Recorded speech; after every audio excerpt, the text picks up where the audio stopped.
Food and fun డేస్కి స్వాగతం. తాజా కూరలలో రాజా ఎవరంటే వంకాయేనంట. అలాగే శంకరుడి వంటి దేవుడు వంకాయ వంటి కూర లేదన్నారు. ఏ ప్రాంతంలో ఏ పద్ధతిలో వంకాయ కూర చేసినా అది మాత్రం అతి మధురంగా ఉంటుందండి. వంకాయ కూర లేనిదే ఏ ఫంక్షన్ కూడా జరగదు సామాన్యంగా.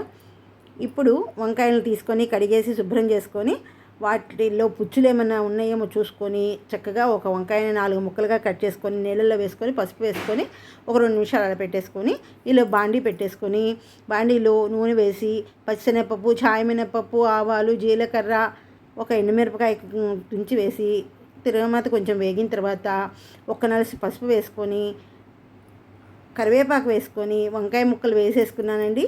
ఇప్పుడు అటు ఇటు తిప్పేసి 1-2 నిమిషాలు దాని మీద మూత పెట్టేసి ఈలోపు అల్లం, పచ్చిమిరపకాయలు, ఉప్పు వేసుకొని మిక్సీ పట్టేసుకోవడం పక్కన పెట్టుకొని మూత తీసి చూడంగానే వంకాయలు మగ్గిపోతాయండి. వంకాయలు మగ్గడం ఎంతసేపు? ఒక 5 మినిట్స్లో మగ్గిపోతాయి. మగ్గంగానే ఇప్పుడు అల్లం, పచ్చిమిరపకాయలు వేసుకొని ఒక్కసారి అలా అలా కలిపేసి గరిటెతో మళ్ళీ 1-2 నిమిషాలు మూత పెట్టేసుకున్నానండి. మూత పెట్టేసుకొని ఈలోపు పచ్చి కొబ్బరి తీసుకొని చిన్న చిన్న ముక్కలుగా కట్ చేసి మిక్సీలో వేసేసుకొని కొబ్బరిని రెడీ చేసుకున్నానండి.